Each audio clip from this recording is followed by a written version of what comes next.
Look around any large shopping centre and what do you see? You see a number of well-known branded stores, branded food outlets, coffee shops. But have you ever stopped to think who's behind those outlets? Well, the answer to that question is everyday Australians running their own small business. Small business, you might say, but some of these are global brands. No, but these people have bought franchises into these brands, and for them, it's their own small business. In fact, in Australia, franchising is so popular that we have the highest participation rates per capita in the world.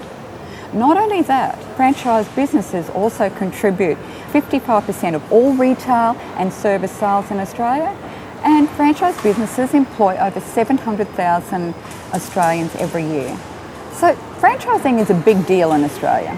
Along with my colleagues, Associate Professor Scott Weaven and Professor Laurel Fraser, our research agenda is all to do with franchising, and in particular looking at the relationship between the franchisor and the franchisee. Our research has attracted a lot of support from the ACCC and also from the Department of Industry, Innovation, Science, Research and Tertiary Education.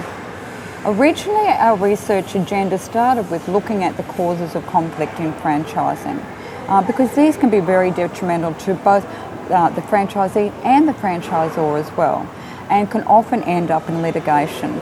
We found that basically one of the key problems in relationships in franchising is that franchisees go in with unrealistic expectations, so they don't really know what they're getting into. On that basis, the ACCC partnered with us and funded the development of the pre-entry franchise education program that we run through the Griffith University website.